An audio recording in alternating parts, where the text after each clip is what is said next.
Humingi na ng tawad ang motoristang si Robert Blair Carabuena para sa pananakit sa MMDA traffic enforcer na sumita sa kanya.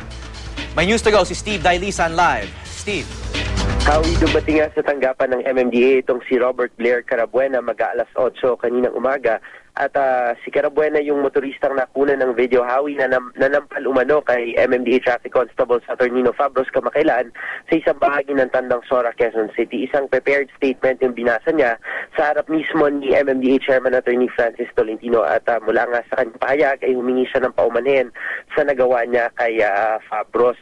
Hindi raw siya nagtago. Pinalamig lamang daw niya yung sitwasyon, Howie, lalo't di raw birong galit yung inabot niya mula sa publiko sa pamamagitan ng mga social media site. Hiniling ni Carabuena kay Tolentino na wag na raw ituloy yung mukhang ipakansela yung kanyang lisensya.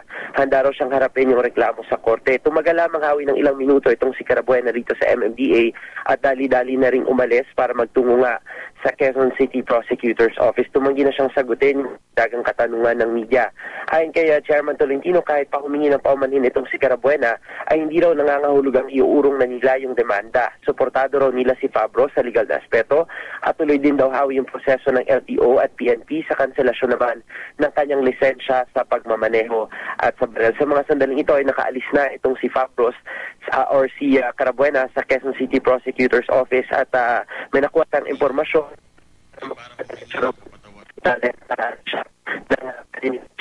Maraming salamat, Steve Dailisan.